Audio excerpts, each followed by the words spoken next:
At nangyari sa mga kaarawan ni Amraphel, hari sa Sinor, ni Arioch hari sa Elasar, ni Chedorlaomer hari sa Ilam, at ni Tidal na hari ng mga Goyim, na ang mga ito ay nakipagbaka laban kay Bir hari sa Sedoma, at laban kay Birsha hari sa Gomora, kay Shinab hari sa Adma, at kay Shimeber hari sa Zeboam, at sa hari sa Bela na si Zoar.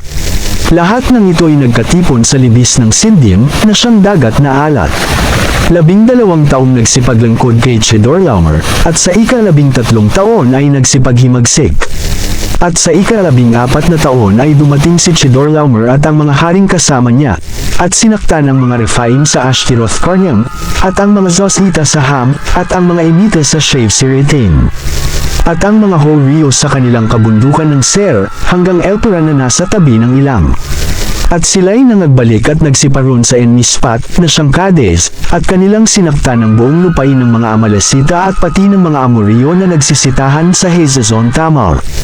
At nagsilabas ang hari sa Sedoma, at ang hari sa Gomora, at ang hari sa Adma, at ang hari sa Zeboam, at ang hari sa Bela, na nilibat si Zoar, at sila'y hamanay ng pakikipagbaka laban sa kanila sa libis ng Siddim.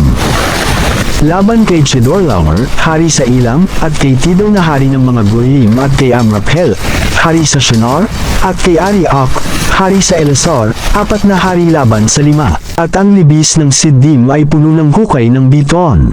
At nagsitakas ang mga hari sa Sedoma at sa Gomora, at nangahulog doon, at ang natira ay nagsitakas sa kabundukan.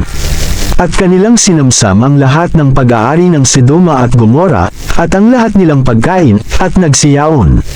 At dinala nila si Lot, na anak ng kapatid ni Abram, na nananahan sa Sedoma at ang kanyang mga pag-aari at sila'y nagsiyaon. At dumating ang isang nakatanan, at ibinalita kay Abram na Hebreo, na tumatahan na sa mga puno ng ensino ni Mamre na Amorio, kapatid ni Eschol, at kapatid ni Aner, at ang mga ito ay kakampi ni Abram. At pagkarinig ni Abram na nabihag ang kanyang pamangkin, ay ipinagsama ang kanyang mga subok na lalaki, na mga ipinanganak sa kanyang bahay, na 318, at kanilang hinabol sila hanggang sa Dan. At sila ay nangagpangkat-pangkat sa kinagabihan, laban sa kaaway, siya at ang kanyang mga alipin, at kanilang sinaktan sila, at hinabol nila sila hanggang sa Hoba, na nasa kaliwan ng Damasco.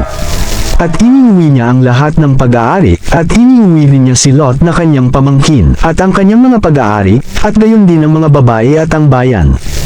At nilabas na sinalubong siya ng hari sa Sedoma pagkatapos na siya'y magbalik na mula sa pagpatay kay Chedorlaomer, at sa mga haring kasama niya sa libis ng Shave, na siyang libis ng hari. At si Melchizedek, na hari sa Salem, ay naglabas ng tinapay at alak, at siya'y saserdote ng kataas-taasang Diyos. At binasbasan niya siya na sinabi, Pagpalain si Abram ng kataas-taasan Diyos na may-ari ng langit at ng lupa. At purihin ang kataas-taasan Diyos na nagbigay ng iyong mga kaaway sa iyong kamay.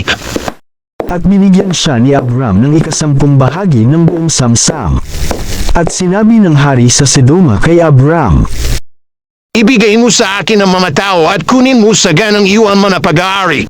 At sinabi ni Abram sa hari sa Sedoma, Itinaas ko ang aking kamay sa Panginoong Diyos na kataas-taasan, na may-ari ng langit at ng lupa. Isinumpa kung hindi ako kukuha maging isang sinulit o maging isang panali ng pangyapak o ng anumang nahuhol sa iyo, baka iyong sabihin, pinayaman ko si Abram. Liban na lamang ang kinain ng mga binata at ang bahagi ng mga lalaking kinasama ko, si Aner, si Eschol at si Mamre ay pakunin mo ng kanilang bahagi.